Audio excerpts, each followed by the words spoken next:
Bonjour à tous, ici Pauline Agneau et vous êtes sur un nouvel épisode du Gratin. Le Gratin, vous le savez, ce sont des vidéos où j'interviewe des personnalités remarquables pour parler de leur parcours, de leur réussite. Et aujourd'hui, j'ai un épisode très spécial pour vous puisque je suis avec Jean de la Roche-Brochard. Jean de la Roche-Brochard qui est VC. Alors, qu'est-ce que c'est que ce terme barbare ? VC, ça veut dire Venture Capitalist. En d'autres termes, investisseur dans des startups. Et en l'occurrence, avec Kima, l'entreprise dans laquelle Jean travaille, Jean se spécialise sur les startups en phase d'amorçage, c'est-à-dire qu'ils en sont au début de leur aventure entrepreneuriale. Pourquoi est-ce que cet épisode est spécial ? Tout simplement parce que Jean fait partie des rares invités que j'ai eu le plaisir de recevoir pour une deuxième fois sur le Gratin. Du coup, avant toute chose, mettez stop et allez écouter le premier épisode qu'on a fait ensemble parce qu'on est vraiment rentré en détail sur son parcours, sur le métier de VC, donc Venture Capitalist, investisseur, dans ce premier épisode qui était le numéro 5, donc il y a très très longtemps, sur l'épisode du Gratin. Aujourd'hui, du coup, j'ai voulu aborder les choses de manière complètement différente avec Jean, de manière plus personnelle, pour vraiment comprendre plus qui il est, qu'est-ce qu'il fait bouger, qu'est-ce qu'il fait avancer, pourquoi est-ce qu'il crée autant de contenu, sa décision de quitter Paris pour vivre à Aix. On a parlé aussi de vulnérabilité des entrepreneurs, un sujet qui me tient à cœur, et vous verrez qui tient aussi énormément à cœur à Jean. Je pense que cet épisode et les paroles que nous a livrées Jean pourront vraiment aider de nombreuses personnes, d'ailleurs qu'elles soient entrepreneurs ou non. On a aussi abordé le sujet de Clubhouse et puis surtout d'investissement dans cette période particulière qu'est le Covid, pour savoir quelles étaient les nouvelles tendances qui avaient pu émerger. Enfin, pour terminer, on a quand même parlé un petit peu d'investissement financier et Jean nous a donné quelques très bons conseils pour réussir à déceler des hauts potentiels chez les entrepreneurs. Vous le verrez, Jean est très très loin de l'image d'Épinal qu'on peut avoir de l'investisseur, parfois un peu froid, parfois un peu distant. Jean est solaire, il a une intelligence sociale qui est sa force et qui d'ailleurs fait tout son talent d'investisseur. Avant de passer à l'épisode du jour, un dernier détail, évidemment si vous aimez ces contenus, si vous voulez que je continue, si vous voulez me soutenir dans cette démarche, eh bien vous savez ce qu'il vous reste à faire. Il vous reste à appuyer sur cette petite clochette qui est ici ou ici et qui vous permettra de vous abonner. Mais je ne vous en dis pas plus et laisse place à ma conversation avec Jean de la Roche-Brochard.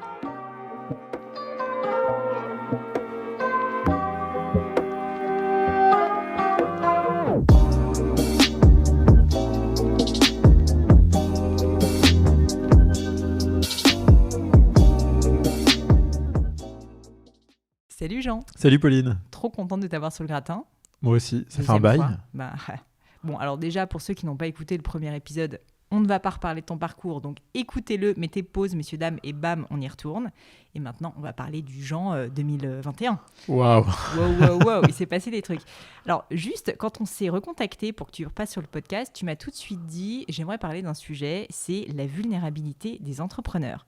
Ouais. Et alors, je te cache pas que j'ai très envie de commencer par ça, parce que je me suis dit, mais qu'est-ce qu'il veut bien dire par là ? D'autant plus que, bon, alors du coup, j'ai fait mes petites recherches. Vulnérabilité, ça veut dire quand même, je fais un petit moment de culture, ça vient du latin, et ça veut dire, ça vient de vulnus, la blessure, la plaie. Donc, globalement, c'est quelqu'un qui peut être blessé, qui peut être attaqué, qui est faible, quoi, globalement. En quoi est-ce que tu veux me parler de vulnérabilité des entrepreneurs ? Quel est le message que tu voulais me faire passer en m'envoyant ce mail ? Ouais, alors déjà, je trouve ça hyper sympa de voir l'étymologie du mot parce que je ne le connaissais pas. Je regarde une série en ce moment qui s'appelle Vikings. Et donc, les mecs sont blessés en permanence. Ils font la baston toute la journée. C'est totalement gore. Mais ce qui est assez intéressant, c'est que tu vois, donc eux, justement, sont blessés physiquement, se retrouvent soignés par les gens qui sont proches d'eux. Et tout d'un coup, ces soins, souvent, les rapprochent. Tu vois. Et on a tendance, quand on est blessé, à avoir peur du regard de l'autre, à avoir peur du jugement, et donc à ne pas partager avec les autres ses blessures ou les moments de doute ou les difficultés. Et donc, au lieu de partager ces moments et de reconnecter avec des gens qui peuvent nous être utiles, en fait, on s'enferme sur soi. Et cet enfermement, il te détourne de la vérité, il te détourne de l'empathie que peuvent avoir les autres pour toi, il te détourne d'un tas de choses qui sont en fait les belles choses de la vie, des rencontres des gens et du fait de se mettre à nu et que les gens ne vont pas se mettre à te taper dessus. Tu vois, au contraire, ils vont...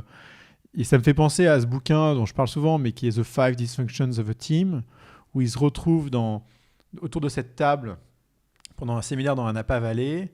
Et au démarrage, la CEO demande à chacun de raconter une histoire marquante de leur passé. Et chaque histoire marquante, en fait, dénote un trait de personnalité fort que les gens n'acceptaient pas jusqu'à présent, que maintenant ils comprennent parce qu'ils en connaissent la source, et donc ils deviennent tolérants. Et cette tolérance crée la confiance, etc. Et en fait, il y a quelques semaines, pendant une semaine entière, j'ai dû parler à 4-5 entrepreneurs qui étaient en train de se voiler la face, qui ne voulaient pas parler des difficultés. Et certains que j'ai débloqués, je les ai un peu forcé la main. Et à la fin du call, ils m'ont dit ça m'a fait du bien de parler, ce serait bien qu'on puisse reparler dans un mois si ça te va. J'ai pas l'impression que je peux aborder ces sujets-là avec mes investisseurs. Je veux pas embêter mes proches avec. Et tout d'un coup, tu vois, le fardeau retombe, quoi. Et donc, la vulnérabilité, ouais, c'est... On parle souvent de l'échec, mais l'échec, c'est un mot un peu factuel. Tu vois, la vulnérabilité, c'est ce que tu ressens dans l'échec, quoi. Et donc, j'aime bien, je pense que c'est important qu'on en parle. Moi, j'aime bien quand je suis vulnérable, tu vois, ça me rapproche de la terre, des trucs un peu... ça t'enlève du brouhaha quotidien et tout. C'est une belle chose et je pense que les entrepreneurs devraient s'autoriser à être vulnérables plus souvent, avec les bonnes personnes toujours, hein, mais de manière régulière. Je trouve ça hyper intéressant et je te remercie. Et je pense que c'est un très très bon message d'ailleurs pour des entrepreneurs et pour d'autres. Parce que je suis complètement en phase avec ce que tu dis, c'est-à-dire que très souvent on a peur d'être vulnérable parce qu'on a peur de la réaction des autres. Alors même que le paradoxe, c'est très souvent quand on se montre vulnérable, au final, on crée de l'empathie, tout simplement. Est-ce que tu as des exemples, c'est peut-être indiscret, ou est-ce que tu as des conseils peut-être pour des personnes, entrepreneurs ou pas à la rigueur, mais qui ont peur du regard des autres, notamment quand tu es entrepreneur, tu as peur en fait de la réaction du public parce que tu es tout le temps obligé de dire que ta boîte elle marche, que tu vois, tu fais du bon chiffre et tout, et c'est pas toujours le cas. Enfin, tu vois, il y a des moments où tu le sais mieux que personne, ça se passe pas bien. Qu'est-ce que tu donnerais comme conseil aux personnes qui ont peur de s'exposer, mais pour autant qui souffrent profondément de cette espèce de mascarade finalement? Et quand je dis mascarade, c'est ce masque qu'on est obligé de mettre de temps en temps. C'est malheureusement un paradoxe avec lequel il faut vivre, quoi. Comme tu dis, tu as le paradoxe du fait qu'il faut que tu t'affiches publiquement comme une entreprise qui fonctionne. Et à côté de ça, tu sais toutes les difficultés auxquelles tu fais face. Mais pour reprendre une analogie, c'est comme dans le couple. Comment est-ce que tu arrives à montrer ta facette la plus vulnérable à l'autre sans perdre son admiration, tu vois? Et ça, et ça veut dire être toujours... En fait, le problème, moi, ce que je constate, c'est ce que je supporte pas, et c'est un problème d'intolérance, hein, donc je juge, même si j'ai pas envie dans ce cas-là, c'est que je supporte pas les entrepreneurs qui vont afficher de la vulnérabilité et ne rien faire derrière, tu vois. Ça, je trouve ça... tu vois, ça me rend hyper mal à l'aise. Ou alors, qui passent leur temps à s'excuser d'être là et qui, de l'autre côté, font pas les efforts nécessaires pour exister, quoi. Et donc, il faut arriver à vivre avec ce paradoxe. Alors, je sais pas comment on fait, mais c'est pour ça que je reprenais l'analogie du couple, mais tu vas toujours essayer de faire de ton mieux, etc. Et à un moment donné, tu vas t'offrir des moments dans ta journée, dans ta semaine, dans ta vie, où tu vas être complètement vulnérable. Et en face, ce que tu attends de l'autre, c'est qu'il soit complètement ouvert à cette vulnérabilité et que la personne en face soit tolérante. Et donc, en tant qu'entrepreneur, il faut que tu choisisses aussi le moment quand tu dois être vulnérable, avec qui tu dois l'être. Mais le jour où tu décides ça, le moment et la personne, il faut que tu le sois complètement. Tu ne peux pas être à demi vulnérable. C'est hyper difficile d'avoir un entrepreneur en face de soi qui va te dire « Ah, en ce moment, c'est difficile, mais je sens que ça va repartir. » Non, arrête, ne mets pas ni un « mais » ou un « en revanche » ou un « ne t'inquiète pas » ou « mais je sens que… » Juste, parle-moi de la merde du moment. Dis-moi que ça va pas. Vas-y, on découle, quoi. J'ai pas besoin d'avoir ton optimisme.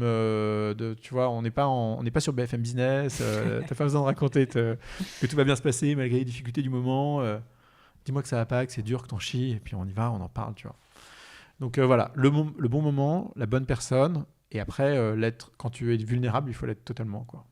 C'est ton rôle, tu dirais, à toi, en fait, paradoxalement, en tant qu'investisseur, de savoir faire accoucher, d'une certaine manière, les entrepreneurs de leurs problèmes pour qu'ils te les disent et qu'ils ne te voient pas uniquement comme un investisseur, parce que parfois, on peut se dire, OK, je lui dois des comptes, il y a quand même voilà, une petite dualité, on va dire. Et cette confiance que tu crées, je te parle de ça parce que je trouve, on ne se connaît pas si bien que ça, mais je trouve que tu as quand même beaucoup d'humanité en toi et c'est pas forcément le regard qu'on peut avoir souvent sur des investisseurs ou des financiers. Et une fois de plus, je sais que ce sont des idées reçues, mais voilà.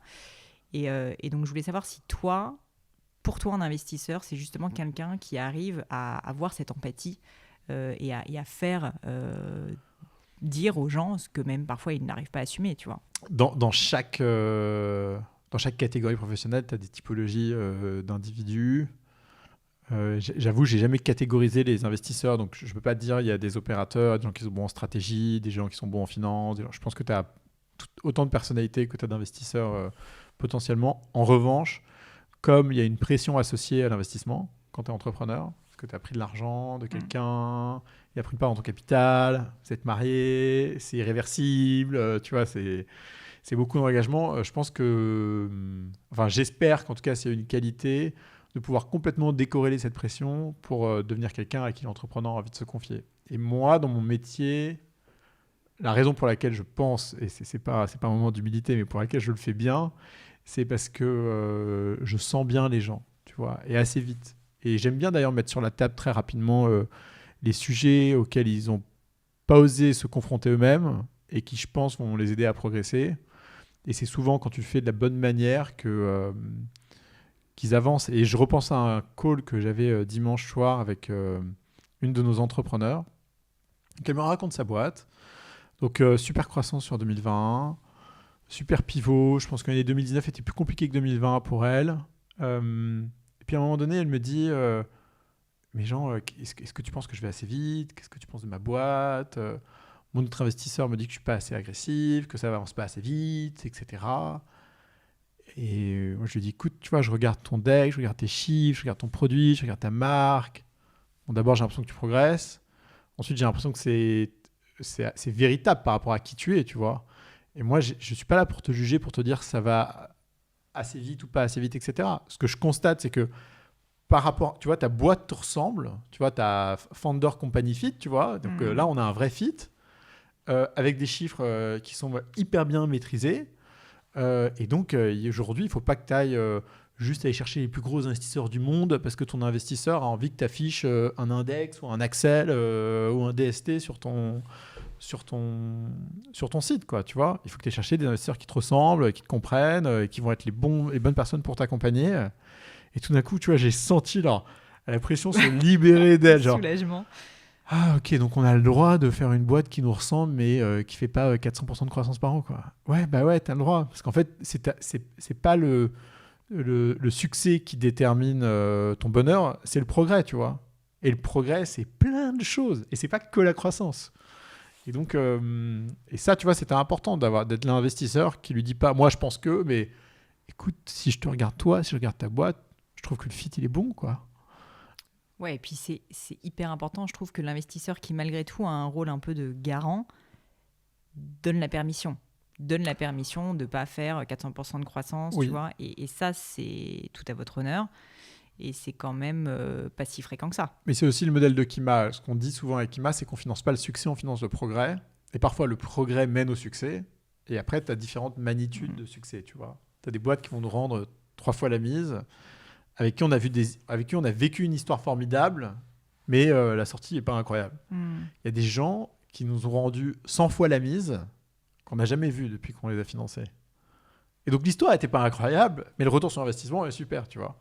Et donc, nous, on finance le progrès, on ne finance pas le succès avec Kima. Et c'est ça notre mission, surtout quand tu sais que la moitié de tes boîtes ne vont pas réussir. Bien sûr. Ces entrepreneurs vont se recycler.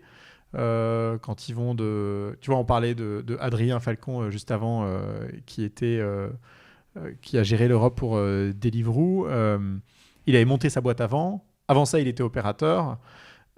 Et en réalité, ce qui est intéressant, c'est son parcours, quoi, tu vois. C'est pas s'il a réussi ou échoué en tant qu'entrepreneur avant Deliveroo. Justement, ce repositionnement, tu vois, des personnes, je trouve ça hyper important d'en parler parce que très souvent, on voit tellement sa boîte comme une fin en soi qu'on pense pas tellement à l'après. On peut penser à la vente éventuellement, mais je parle pas de la vente, je parle de après la vente. Qu'est-ce qui se passe? Est-ce que tu recrées une boîte? Est-ce qu'au contraire, tu changes? Est-ce que finalement, cette boîte, elle n'a pas marché? Vous, tu me le disais juste avant de commencer, et toi en tout cas ça t'amuse peut-être de un peu conseiller des personnes justement qui parfois se sont pas forcément trouvées dans un projet, mais qui peuvent, comme Adrien qui s'était pas trouvé dans son premier projet et qui a explosé avec Deliveroo, trouver vraiment, tu vois, chaussure à son pied.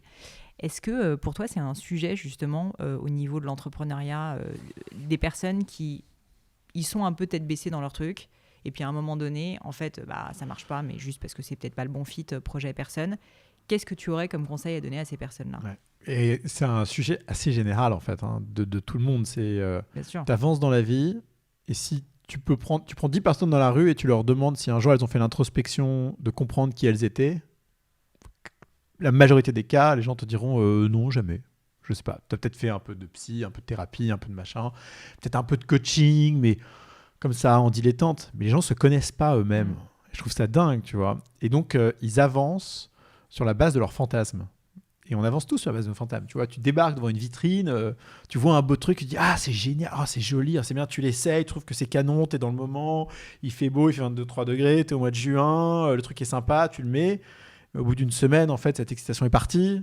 Et en fait, quelques années plus tard, tu ouvres ton placard et tu te rends compte que tu as 1000 trucs dans ton placard, en fait. Ouais. Et que c'est les 1000 fantasmes que tu as eus devant les vitrines.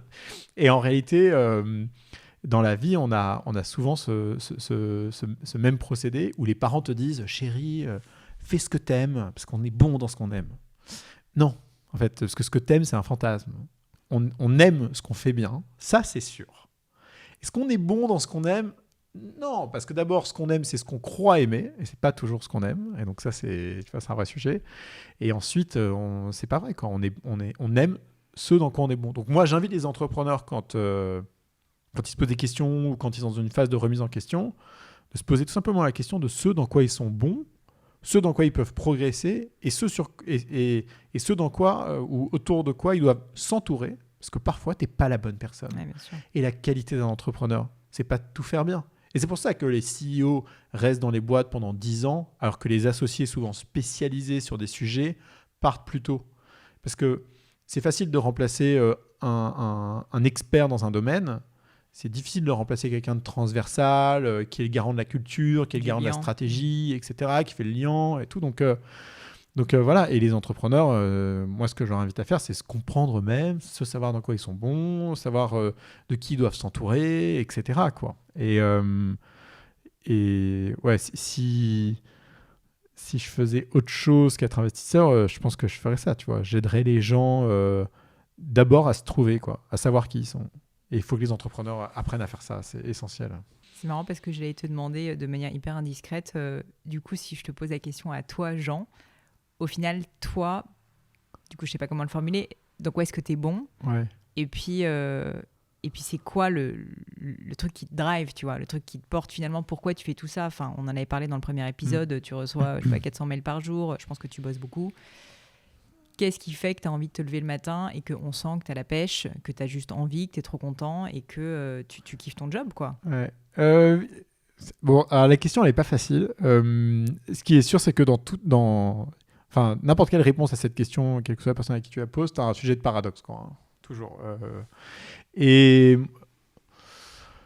moi, le mien, c'est que j'ai besoin d'être efficace, de me sentir utile, d'avoir la reconnaissance des gens.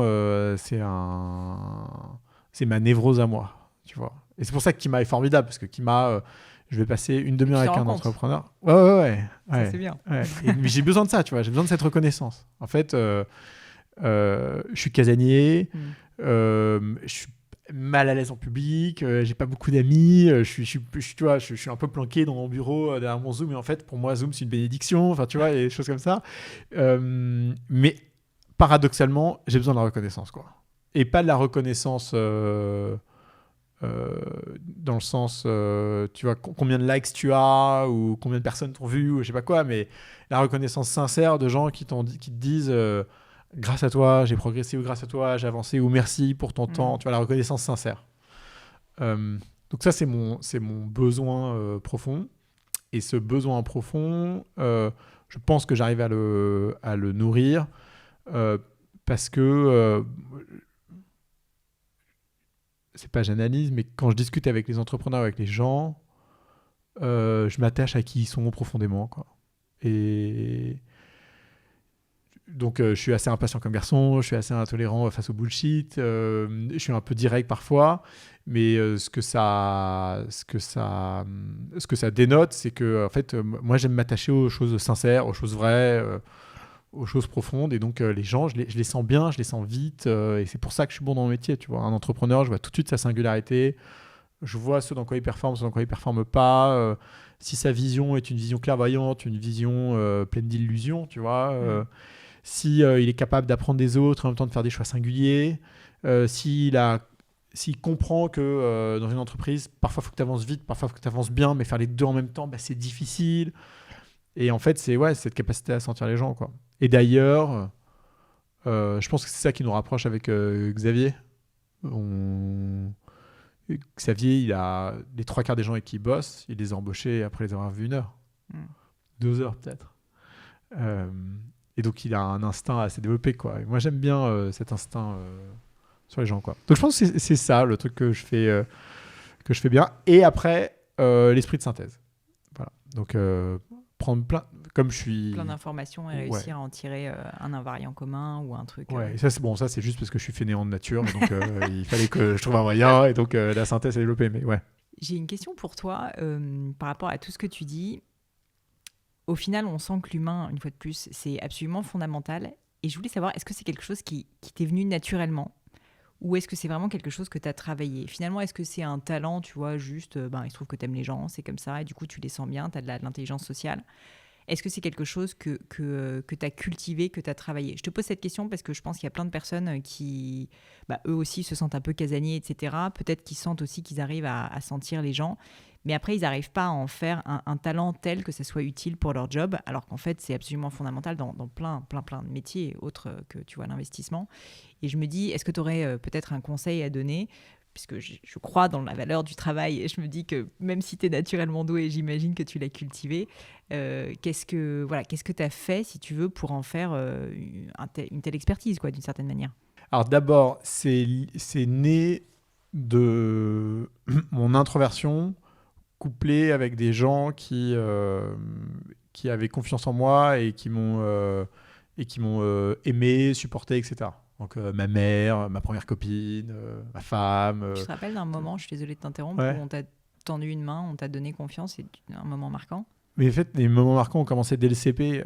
Donc, je faisais rien à l'école, je me faisais chier, c'était horrible, et je trouvais pas ma place.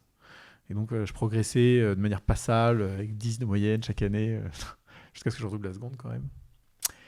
Et en fait, à chaque fois qu'il y avait la réunion parents-professeurs, je me rappellerai toujours, c'était toujours la même phrase qui revenait, quoi. Ma mère venait me voir et me disait « Bon, Jean, on a vu tes profs. Alors, ils nous ont tous dit que tu étais sympa, tu étais intelligent, mais qu'il fallait que tu bosses quand même. » Et donc, moi, à chaque fois, tu vois, et à chaque fois qu'il y avait des dîners avec les copains des parents qui venaient dîner, j'entendais en fond les parents ou les copains des parents qui disaient oh, il est sympa, ton fils. Oh, il est beau, ton fils. Oh, il est intelligent. Et en fait, malgré le fait que rien ne marchait pour moi, tu vois, j'avais ces gens-là derrière qui, entre guillemets, me supportaient. Et en fait, c'est cette dualité qui a fait ça. C'est assez marrant. Donc, tu as une espèce de confiance implacable qui est derrière toi parce que tu as des gens qui disent des choses et ça reste et ça te réconforte. Et en même temps, tu es hyper introverti, casanier, tu as du mal à t'imposer en public et t'aimes pas les conflits, tu vois. Et en fait, l'introversion, elle est née en CE2 quand j'ai un de mes copains qui m'a dit mes parents divorcent. Et moi, devant toute la classe, j'ai dit mais moi, mes parents, jamais ils divorcent, ils s'aiment trop, c'est impossible. Et 15 jours plus tard, ils divorcent. Horrible. Donc ce genre-là, tu as 8 ans, ta plus grande conviction s'écroule. Ouais, c'était pas marrant, mais c'était assez surprenant comme situation. Et c'est là que tu te rends compte que plein de choses t'échappent si tu regardes pas bien les situations. Même si tu as tous les éléments, en fait, ça sert à rien d'avoir tous les éléments si tu n'es pas en mesure de les recevoir. Et c'était une bonne leçon, ça. Et donc, pour les entrepreneurs, moi, ce que j'ai tendance à dire, c'est que c'est hyper difficile de modifier son mindset. La manière dont tu penses, la manière dont tu agis, dont tu réfléchis aux choses pour agir. Je pense qu'on a un cerveau beaucoup trop riche et la manière dont on interprète ces informations beaucoup trop pauvre, tu vois. C'est comme si tu avais je sais pas comment dire, mais c'est comme si tu avais un ordinateur entre guillemets super puissant avec un logiciel de merde, quoi. Ben nous, en fait, on est un ordinateur super puissant avec un logiciel un peu de merde. C'est ça. Et tu vois, les gens disent oui, on n'utilise que 5% ou je sais pas combien de pourcents de notre cerveau. fait, pourquoi ? Parce qu'en fait, on n'est pas c'est... capable d'en utiliser plus, tu vois. Ouais, c'est que le hardware, les yeux, la bouche, le nez sont pas hyper... On n'est pas super bon, en fait. Ouais. On est assez mauvais. Et donc, si on est assez mauvais, moi, je pars du principe qu'on est assez... tu vois, on est des animaux, on est un peu primitifs. Et donc, si tu veux changer, si tu veux progresser, travaille sur la mécanique, sur les choses, tu vois. Donc, la mécanique, c'est te lever tous les matins à la même heure, te rendre compte que finalement, tu es plus efficace le matin, donc bosser le matin sur les tâches qui demandent de la concentration, qu'au bout d'une demi-heure de call, finalement, tu n'es plus très concentré. Alors, ne fais qu'une demi-heure de call, que dans telle situation. Et en fait, tu fais des améliorations mécaniques liées à la manière dont tu réagis aux choses. Et en fait, toutes ces améliorations mécaniques vont t'aider à changer ton mindset à mesure que le temps passe. Et donc, moi, j'invite surtout pas les entrepreneurs à essayer de modifier qui ils sont. En fait, tu modifies pas qui t'es. En revanche, tu peux travailler sur tes forces et tes faiblesses pour pouvoir agir, quoi. Donc moi, par exemple, je suis comme j'ai une tendance à penser à plein de choses et à refaire d'autres choses à la fois que je fais quelque chose, etc. Quand je vais faire mes emails, je vais enlever toutes les notifications partout, je vais descendre mes emails et je vais ne faire que ça. Les 5 premières minutes sont un peu douloureuses, puis après, tu es dans le flow et puis ça déroule, quoi. Et tu termines. Tu te rends compte que tu es beaucoup plus efficace. Je me suis rendu compte que j'étais plus efficace le matin, donc aucun rendez-vous le matin. Je me suis rendu compte que 45 minutes de rendez-vous, 1 heure de rendez-vous, c'était trop, que 30 minutes, ça permettait de créer un peu de tension dans le meeting qui faisait qu'on arrivait à l'essentiel. Mes meetings durent une demi-heure. Qu'à partir de 18h, j'étais une lock, donc je ne fais plus de rendez-vous à partir de 18h, etc., etc. Et en fait, mis bout à bout, quand tu as 10 ou 15 choses mécaniques que tu as créées, en fait, tout se met en branle, quoi. Tout change. Mais avec une bonne dose de lucidité quand même. Parce que justement, tu mets en place des process, des mécaniques, comme tu dis, parce que tu as quand même suffisamment de recul. C'est marrant, parce que tu as le recul à la fois sur toi-même, mais aussi en tant qu'investisseur, ton job, finalement, c'est d'avoir du recul pour les entrepreneurs qui sont méga le nez dans le guidon. Tout à fait. Ouais, tu as un sujet de clairvoyance. Et les gens, d'ailleurs, qui font pas preuve de clairvoyance, je sais pas comment tu débloques ça chez eux. Honnêtement. Ouais. Je pense que ça passe nécessairement par changer complètement d'environnement. Parce que ce qui fait que les gens changent, c'est soit parce qu'ils font des améliorations graduelles de manière mécanique sur ce qu'ils réalisent, et donc ça change leur mindset, soit c'est parce qu'un drame leur arrive. Ouais. Tu vois. Et donc la question, c'est comment est-ce que tu reproduis ce drame sans que ce soit dramatique ? Peut-être par te dire, alors c'est horrible, j'invite pas les gens à faire ça, mais tout quitter et partir au bout du monde. Ou alors t'arrêter et faire autre chose. Mais avec la volonté de savoir pourquoi tu le fais. Le nombre de gens qui disent « Oh, je vais partir en Australie pendant 1 an, faire autre chose », et qui ne savent pas pourquoi ils le font, ils reviennent, ils sont encore pires que quand ils sont partis, quoi. Ils sont fucked up. Donc il faut savoir pourquoi est-ce qu'on le fait, quoi. Mais je pense que c'est peut-être une solution. C'était déjà arrivé, t'es pas obligé de me citer un nom, mais de devoir un peu choquer quelqu'un parce que justement, tu voulais lui faire passer un message dans le cadre de ton job. Tu dis, en fait, là, par exemple, on va dans le mur sur ce point parce que tu gères mal, je sais pas, t'es hyper mauvais en teamwork et t'as besoin de progresser sur ce skill set ou au moins de t'entourer de personnes qui sont bons. Est-ce que t'as eu finalement quelqu'un qui n'était pas suffisamment à l'écoute, qui n'arrivait pas à se remettre en cause ? C'est fréquent parfois. Et donc, t'as été obligé d'user de techniques un peu de choc comme ça ? Très souvent. Ah ouais. Et je le fais très souvent d'ailleurs. Et tu fais quoi alors ? Généralement, d'abord, c'est est-ce que l'atmosphère est une atmosphère de confiance ? Si tu n'as pas d'atmosphère de confiance, tu ne peux pas dire les choses franchement aux gens. Et ensuite, c'est un déroulé. Tu le vois bien, quand tu coaches les gens, donc, je divise ceux qui accompagnent les entrepreneurs et les gens en général en 3. Quoi. Les advisors, les mentors et les coachs. Donc, les advisors, ils te disent quoi faire. Les mentors, ils te donnent un regard de leur expérience sur la tienne pour que tu puisses avoir un prisme. Et les coachs, ils t'aident à trouver la réponse par toi-même. Et en fait, le coaching marche mieux que le reste parce que le coaching, c'est toi qui fais le travail. Tu vois, c'est pas le coach. Et donc, quand tu vas dire des vérités qui sont difficiles à entendre pour un entrepreneur, en fait, c'est vraiment un travail où tu dois donner l'information par petites gouttes, en prenant le temps pour qu'ils la reçoivent et qu'ils puissent effectivement recevoir l'information. Donc, je vais te donner un exemple. Tu as un entrepreneur chez nous qui est plutôt tendance très optimiste et qui en même temps est très, très, très, très fort. Et en fait, il est trop fort, il ne s'en rend pas compte. Et donc, il met une dose d'optimisme, de confiance vis-à-vis de ses équipes qui est beaucoup trop importante par rapport à leur capacité. Et notamment avec ses cofondateurs. Et c'est une erreur, en fait. Il leur fait confiance, il dit non, mais t'inquiète pas, il est bon et tout. Moi, mon job, c'est de dire, en fait, tu ne te rends pas compte tu n'es pas au même niveau qu'eux. Et tu leur donnes des exemples, tu vois, tu as fait ça, ça, ça, ça, ça. Est-ce que tu penses que cette personne aurait fait ça ? Ah non. Donc tu vois, déjà, tu as vu la différence, tu vois que tu es meilleur qu'eux. Du coup, est-ce que ton intérêt, c'est de leur donner pleine confiance ? C'est de les accompagner dans le fait de s'améliorer et de s'approcher de ton niveau, même s'ils ne l'atteindront jamais. Et tout d'un coup, tu vois, avec des éléments cognitifs comme ça, la personne comprend la situation dans laquelle elle s'est mise, ce qu'il faut qu'elle commence à faire, etc. Donc, c'est toujours du dialogue, jamais un mot au-dessus de l'autre, et puis donner du contexte, de l'information pour que l'information soit perçue, quoi. Mais l'horreur, c'est quand tu émets un jugement sur quelqu'un sans aucune... sans rien, quoi. Sans matériel. Écoute, on pourrait en parler pendant des heures, mais j'ai plein d'autres sujets que je voulais aborder avec toi. Ouais. Et notamment, il y en a un qu'on a évoqué juste avant de commencer, c'est que tu m'as dit que j'ai le droit d'en parler, que tu avais déménagé à Aix. Ouais. Je trouve ça trop cool. Et surtout, je trouve ça très cool parce que je peux imaginer que tout le monde là, qui nous écoute se dit « Mais attends, Jean, il bosse comme un chien à Paris, jamais de la vie, il a le temps de partir à Aix. » Et pour autant, apparemment, tu l'as fait.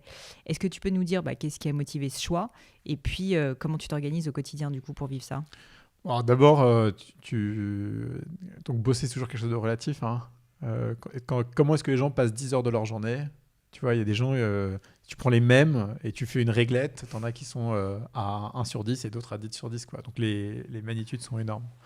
Nous, ce qui s'est passé pendant le confinement, l'année dernière, c'est que donc on a 3 enfants qui ont 11, 9 et 7 ans, donc tu vois qu'ils sont encore en jeune âge. Ma femme ne travaille pas. Moi, j'ai un métier où je bossais déjà tous les matins chez moi, pas au bureau. Et tous les mercredis complètement à la maison. Donc moi, mes rendez-vous n'avaient lieu que déjà le lundi après-midi, le mardi après-midi, le jeudi après-midi, le vendredi après-midi.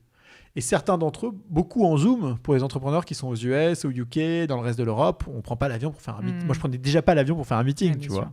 La moitié de nos deals se faisaient déjà à distance. Donc le Covid, ça n'a pas fondamentalement transformé la manière dont on fait le métier. Et donc, au moment du Covid, on s'est dit, mais en fait, combien de temps ça va durer ? Et est-ce qu'on retourne à Paris dans notre appartement qui est pas très grand, ou est-ce qu'on décide de prendre un risque ? Sachant que, et ça, je reviens sur une interview qui avait été donnée hier a donné hier le fondateur de Spotify, qui est assez intéressante. Et ça revient aussi à ce que disait Jeff Bezos à ses équipes dans une shareholder letter il y a longtemps. C'est le principe de réversibilité des décisions. Les 3/4 des décisions que tu vas prendre sont réversibles. Donc, qu'est-ce qui t'empêche de les prendre ? Pas grand-chose. Donc, nous, on s'est posé la question, c'est quoi les paramètres ? Bon, d'abord... Si tu déménages de la ville pour aller ailleurs, il faut que tu aies un confort de vie qui soit différent. Ensuite, quelque chose qui est formidable quand tu prends le TGV et que tu descends sous Lyon, c'est la luminosité, quoi. Et cette lumière, elle est incroyable. Et cette lumière, les Bordelais vont m'engueuler, mais tu l'as pas à Bordeaux. Tu l'as pas à Bordeaux. Bordeaux, c'est beaucoup plus parisien comme ambiance finalement en termes de gris, de gris, quoi. Les couleurs de gris sont magnifiques, hein, mais c'est Bordeaux. On aime beaucoup Bordeaux. Voilà. Et donc en dessous de Lyon, tu as cette luminosité incroyable. Ensuite, il fallait une école internationale pour les enfants pour qu'ils continuent à être élevés dans un environnement cosmopolite. Et puis 4, la convenience de pouvoir revenir à Paris hyper simplement. Moi, si Xavier me fait un texto à 11h et me dit « Jean, est-ce que tu peux venir à un rendez-vous à 14 ?» C'est possible, ouais. Oui, c'est possible. Il faut que soit que je puisse prendre le train immédiatement ou l'avion immédiatement. Donc nous, on est à 7 minutes de la gare d'Aix-TGV, à 15 minutes de la gare de Marseille. Et la dernière fois, quand j'ai raté mon train, j'ai pris un taxi, je suis allé à Orly, j'ai pris des miles.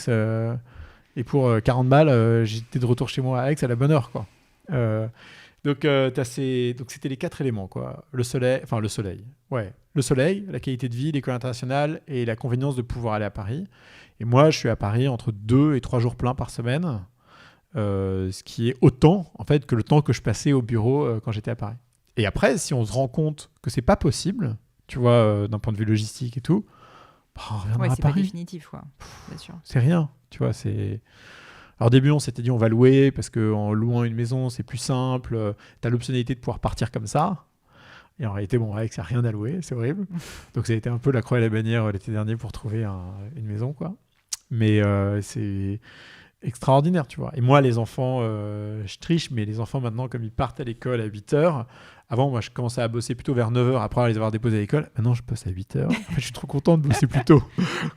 On parle un peu du Covid et tu t'as dit fondamentalement ça va pas changer toi ton métier à part ce déménagement. Est-ce que quand même au niveau peut-être du coup par contre des tendances d'investissement que tu vois, des deals que tu reçois, enfin pas des deals que tu reçois pardon, des decks que tu reçois tout le temps, tu vois de nouvelles tendances. Alors évidemment tout ce qui est vidéoconférence, remote work, je peux imaginer, mais est-ce que tu pourrais nous parler un petit peu de en quoi, pour toi, dans ton expertise, qui est l'investissement de start-up, le Covid a changé le flux, si tu veux, de deals que vous recevez?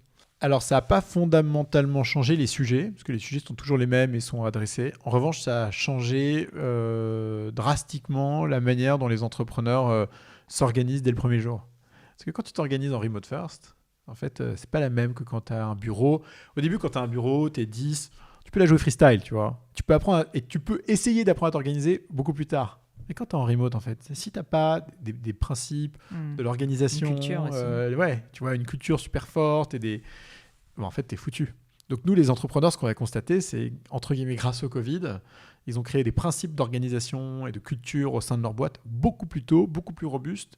Et ça, c'était assez incroyable. Et ensuite, ce qu'on s'est rendu compte aussi, et c'est là que tu vois la qualité des entrepreneurs, c'est que face aux emmerdes, ils sont quand même vachement forts, tu vois. En fait, c'est horrible, mais un entrepreneur, ça aime les emmerdes. C'est quelqu'un, tu l'asperges de mazout et en fait, il essaye de s'envoler encore plus fort et il y arrive, tu vois. C'est un truc de dingue. Ça nous a... Qu'est-ce qu'on a eu peur en mars-avril l'année dernière. Putain. Je me rappelle, j'envoyais des mails à Xavier en disant attention, je ne sais pas ce qui va se passer, ça va être horrible. Ouais. Tu vois, je préparais le terrain pour l'horreur qui allait arriver. Sûr. En fait, pas du tout. Et moi, j'avais peur parce que notre petite boîte, tu vois ce qu'elle allait devenir. Et en fait... 2020 a été bien meilleur que 2019 en termes de performance et de qualité des deals. Et 2021, on n'en parle même pas. Et comment tu l'expliques? Parce que c'est marrant, parce que moi, mon histoire avec Gemio, c'est la même. C'est un peu ça. C'est-à-dire que nous, 2019 était une année correcte et 2020, paradoxalement, a été une très bonne année, alors même qu'on s'est pris quand même moins 80% de croissance sur mars-avril, parce que tout était fermé, que nos ateliers étaient fermés. Et là, 2021 s'annonce très bien. Et je t'avoue que moi-même, je ne l'explique pas, si ce n'est que, en fait, je pense que face à la situation catastrophique, on a fait des miracles, en fait. C'est-à-dire qu'on a fait des choses qu'on n'aurait jamais faites, je pense, et on a complètement repensé notre stratégie, et je pense qu'on en voit les effets maintenant. Et je voulais savoir si toi, avec ton recul, surtout vu le volume de personnes que tu peux voir, est-ce que tu arrives à expliquer comment est-ce que c'est possible que malgré, tu vois, une année 2020 où globalement il y a eu... Alors, ça dépend des secteurs, mais dans certains cas, dans le prêt-à-porter et tout, vraiment des effondrements complets du chiffre d'affaires pendant 2 mois. Comment ça se fait qu'au final, l'année, pour beaucoup de startups, se passe plutôt bien? J'ai l'impression qu'il y a eu 2 extrêmes qui se sont cumulés, qui se sont composés ensemble. Le premier extrême, c'est que comme on a vu la fin du monde arriver, on a démultiplié nos efforts, et probablement de manière totalement démesurée par rapport en fait, à la réalité de la situation. C'est ça. Et de l'autre côté, tu as eu un déport énorme et c'est horrible, hein, mais de tout un pan du marché traditionnel, et qu'en fait, a laissé sa place au digital de manière extraordinaire. Donc, je ne sais pas comment ça s'est matérialisé chez vous, mais avant, tu faisais du lèche-vitrine au Galeries Lafayette. Ah bah là, tu t'achetais, je sais pas, tu vois, un bijou. Et puis là, en fait, tu passes plus de temps sur ton écran. Et puis, tu tombes sur, tu vois la nouvelle collection de Gemio, et tu dis, c'est cool. Et tu te dis pas, oh non, tu sais, l'internet, pas trop, je vais quand même aller aux galeries, quoi. En fait, t'as plus le choix maintenant. Soit tu te dis, je vais craquer, soit tu craques pas, quoi. Et donc, on a eu ces 2 déports, quoi. Déport digital énorme d'un côté, et puis avec les entrepreneurs qui se sont dit, c'est la fin du monde, et qui ont déployé des efforts démesurés, quoi. J'ai l'impression que les 2 ont créé cette, tu vois, la qualité tu vois, des croissances incroyables en 2020. C'est clair. Et au niveau des thématiques, tu m'as dit ça n'a pas énormément évolué, c'est-à-dire tu vois, la fintech toujours très, très en vogue, évidemment. Enfin, tu n'as pas vu de nouvelles tendances qui émergeaient avec cette année vraiment hyper juste nouvelle, quoi? Pas trop. Évidemment, tu as une grosse tendance. En fait, d'abord, ce qu'on se rend compte, c'est que dès que tu as une startup qui se crée dans un domaine qui te semble nouveau, tu en as 10 qui se créent au même moment. Donc, fin 2019, début 2020, c'était toutes les apps sociales autour de l'audio. T'avais Clubhouse, t'as Cappuccino, t'avais Storm, t'en as 10 qui se créent, voilà.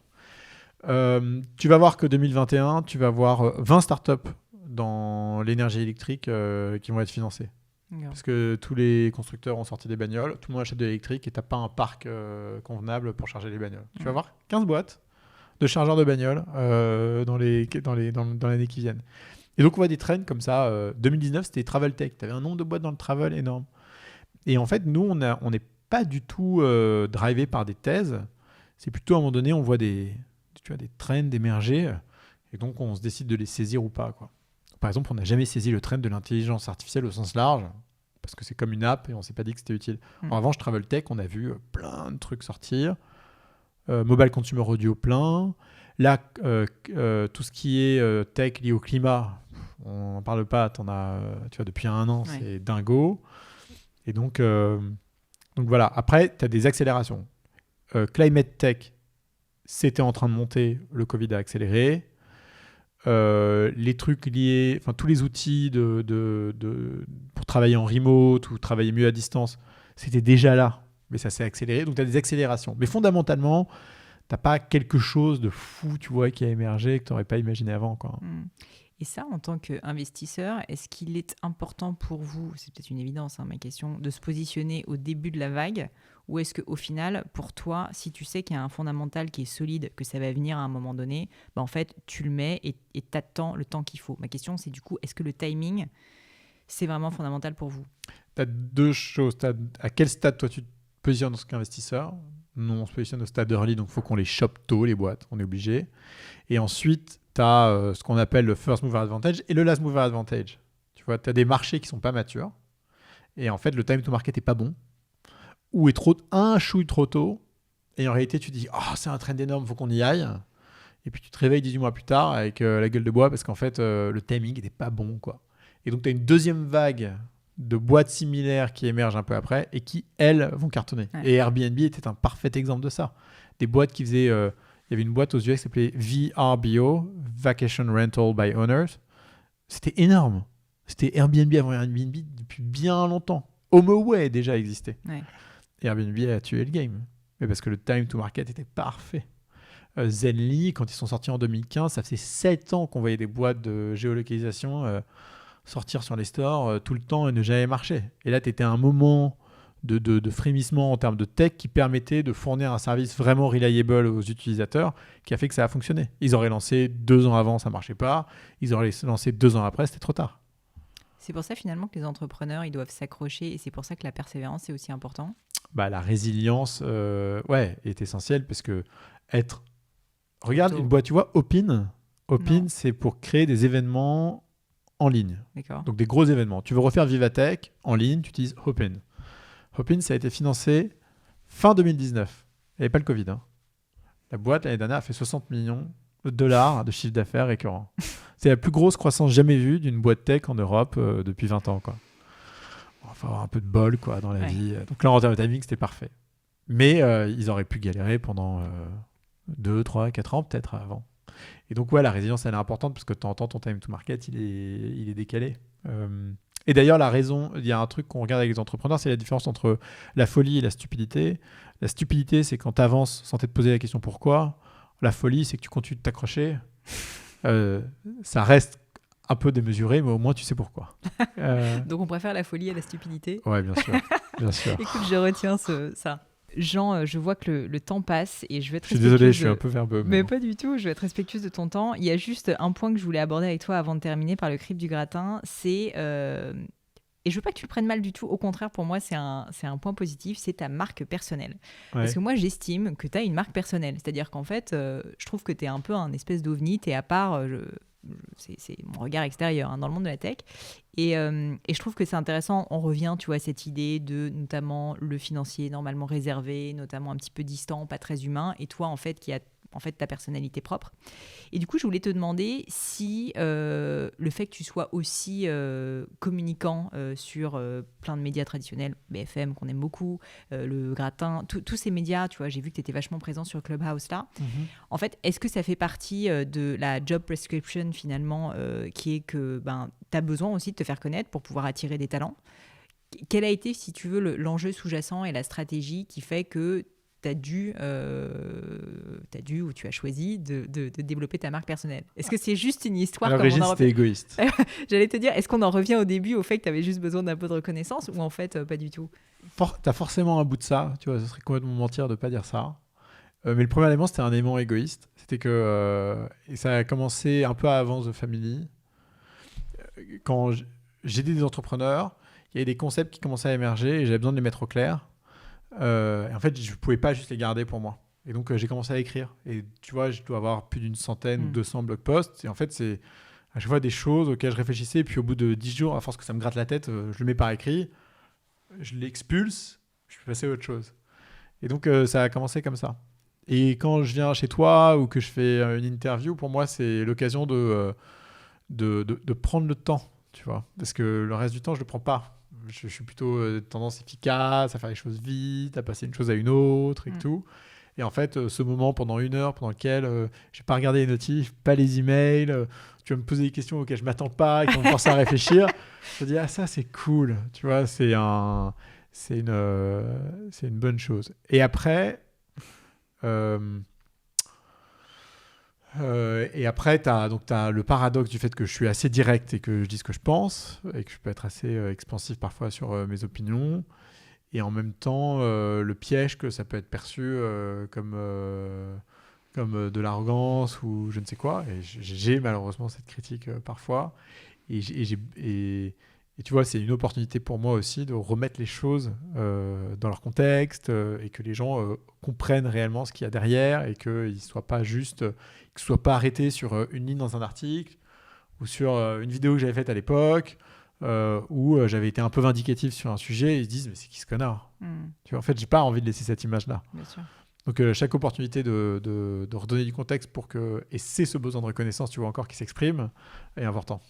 Ouais, et avoir de l'impact aussi. Alors, au travers de ce que tu fais dans tes deals, mais je pense que tu peux en avoir aussi via l'aide que tu donnes gratuitement, finalement, à plein d'autres personnes qui font partie de ton audience maintenant. Oui, bien sûr. Après,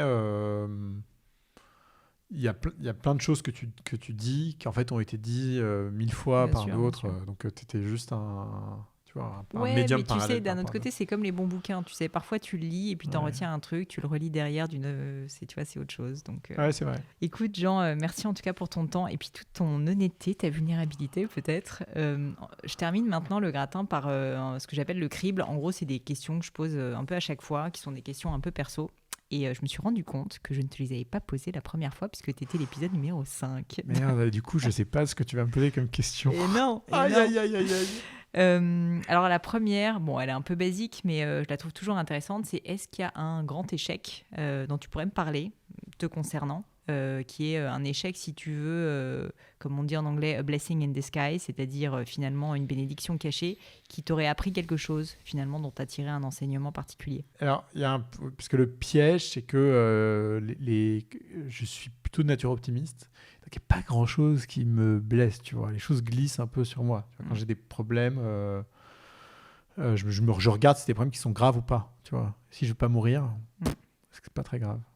Donc, j'ai pas eu de grandes blessures. Moi, j'ai un esprit très compétitif, donc je déteste perdre et ça me rend dingue. Et je suis plutôt angoissé par les petites merdes que par les grosses merdes. En fait, les gros trucs me dérangent pas trop. C'est les petits trucs qui m'énervent, tu vois. Donc, Bah, t'es pas obligé, tu sais, tu peux me dire que tu n'as pas... C'est pas que tu n'as pas vécu d'échec, mais c'est que tu l'as pas vécu comme un échec.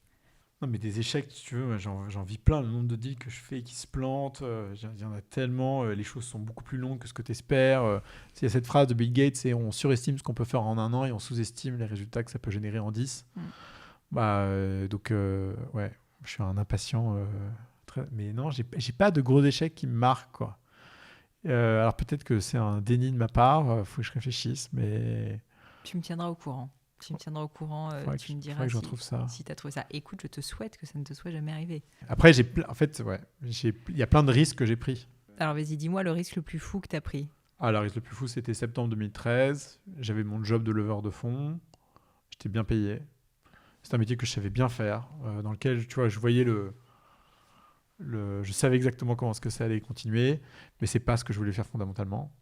Je voulais faire de l'amorçage. Mon rêve, c'était de m'occuper des investissements start-up de Xavier Niel à l'époque, en me disant que j'aurais jamais ce job, comme quoi. Et en fait, j'ai contacté tous les investisseurs de la place qui m'ont gentiment envoyé bouler. Et j'ai démissionné pour partir chez The Family, sachant que je savais qu'ils n'avaient pas de quoi me payer 3 mois après, que ma femme ne travaillait pas, qu'elle était enceinte du 3e enfant, et qu'on avait l'emprunt de l'appart sur le dos qui était assez costaud. Et quand j'ai pris ce risque, je l'ai pris de manière complètement démesurée parce que j'ai pas dit à ma femme je vais faire ça et au fait ils n'ont pas de quoi me payer en 3 mois. Et donc ce jour-là j'ai pris un risque qui était important, c'est-à-dire que le risque de partir dans une entité qui potentiellement pouvait échouer, et 2, prendre le risque de t'enfermer dans le fait justement de ne pas montrer cette vulnérabilité à l'autre, et donc tu vois de tenir cette pression juste pour toi, pour pas qu'elle se diffuse dans le foyer, quoi. Ça, c'était assez difficile, ça, pendant quelques mois. Je peux imaginer. S'il y avait quelque chose qui était à refaire, qu'est-ce que tu referais différemment? Ça peut être pro, ça peut être perso, ça peut être stylistique. J'apprendrais la rigueur à l'école. T'apprendrais la rigueur à l'école. Ouais. Est-ce que tu l'as apprise plus tard? Non, je suis pas rigoureux, je le serai jamais, c'est fini pour moi. C'est trop tard, c'est peine perdue. Mais tu vois, je vois comment ma femme, pour le coup, est très rigoureuse. Nos enfants, tu vois, ils parlent français, anglais, chinois, ils font de la guitare, du piano, ils sont bons à l'école et tout. En même temps, ils jouent à Fortnite sur leur Switch, ils font les cons, voilà. Mais en fait, tu vois, au début, tu vois, tu leur disais, il faut que tu fasses ton cours de chinois, et t'es là, non, j'ai pas envie. Et en fait, à force de leur donner l'habitude du travail, maintenant, ils ont eux-mêmes développé leur modèle mental qui fait qu'ils vont y aller sans broncher, ils vont le faire, ils vont bien le faire. Et en fait, tu vois, je vois cette mécanique qui s'est créée chez eux. Je me dis, putain, ils ont du bol quand même.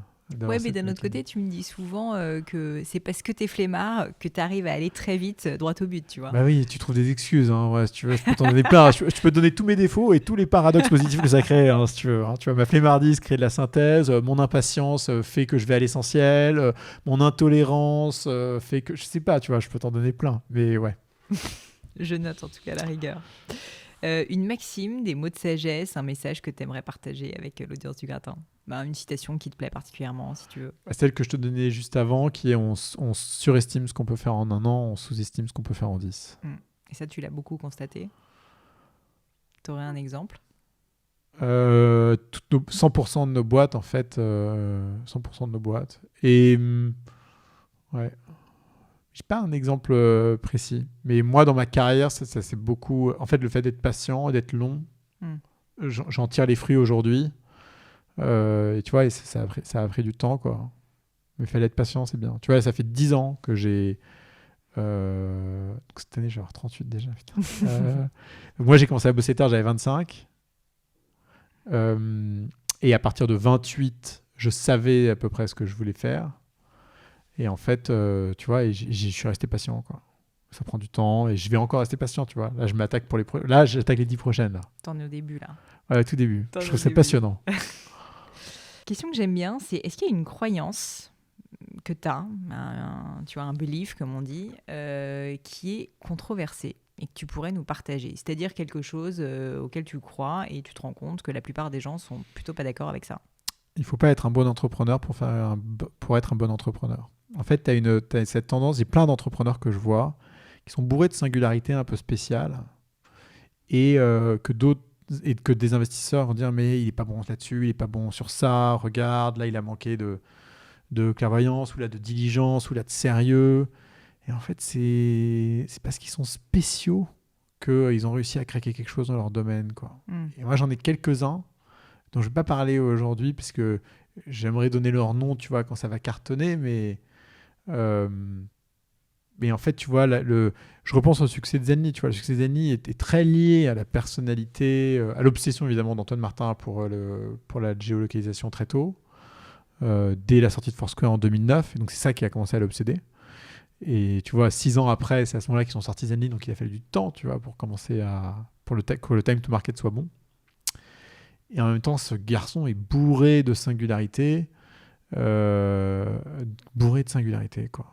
Et dans un contexte peut-être classique, tu dirais, à l'époque en tout cas, Pas aujourd'hui, parce que maintenant, il a acquis de l'expérience. Mais tu te dirais, est-ce que j'ai envie de financer un entrepreneur comme ça, en fait? Je sais pas. Et moi, j'aime bien les entrepreneurs qui ont un twist, qui font que ça rend les autres investisseurs défiants, ou ils se posent des questions, ou ça les dérange. Et en réalité, c'est parce qu'ils ont ce twist que leur boîte va être exceptionnelle. Tu vois, Daniel Ek, il fait pas rêver. Hein.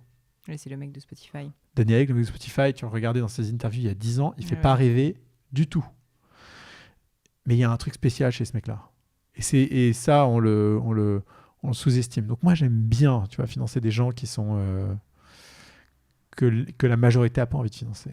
Et enfin, une question que je t'avais posée la dernière fois, mais du coup, peut-être qu'elle a évolué. Est-ce qu'il y a un livre qui t'a particulièrement marqué, que tu as envie de recommander autour de toi? Un livre, tu vois, il peut en avoir 2, il peut y en avoir 3, hein, mais un livre vraiment important pour toi, Jean, qui a un peu fait la personne que tu es devenue. Moi, j'ai honte, hein, j'ai commencé à lire très très très tard, hein, donc voilà. Et le premier livre qui m'a redébloqué de la lecture, c'était pas le plus facile, c'était Le Problème Spinoza, et qui s'attaque au sujet de la spiritualité au sens large.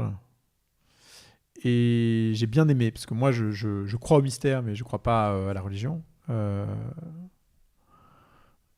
Et d'ailleurs, tu vois, mes enfants me disent « Ah, mais alors, Dieu, mais ceci, mais cela. » Et je leur dis « Tu sais, si tu savais ce qui se passe, si tu connaissais la vérité sur le mystère, tu ne vivrais pas ta vie comme tu la vis aujourd'hui. Donc, il faut que tu acceptes en réalité que quelque chose t'échappe. Et ne cherche pas à attraper ce truc qui t'échappe. Tu ne l'attraperas pas, tu vois. Profite de ce que tu as maintenant. Et s'il y a une vérité à découvrir plus tard, tu la découvriras. Et moi aussi, tu vois. Donc, et Le Problème Spinoza, ça m'avait marqué, j'avais trouvé ça très... assez profond comme bouquin. Faut lire ça, pas quand on est dans le jus du boulot. Hein. Ouais, c'est ça. Tu lis ça plutôt en vacances. Hein. Plutôt en vacances, tranquille. Tranquille. Jean, merci. Merci pour tout ce que tu Pauline. nous as partagé. Si on veut te retrouver, LinkedIn, Clubhouse, où tu es présent plus que jamais. Et puis aussi beaucoup Twitter, si je ne me trompe pas. Ouais, un peu partout. En fait... T'as je un réponds site pas. Aussi, non je me rappelle pas. Ouais, mais alors je réponds pas à LinkedIn, je réponds pas sur Twitter, je réponds qu'à mes emails. D'accord. Donc n'envoyez pas mon email, il est en clair sur LinkedIn. C'est facile. Les gens, ils prennent l'email, ils réécrivent un mail, je réponds. Voilà, envoyez un mail. Tout simplement. Merci beaucoup, Jean. Merci, Pauline.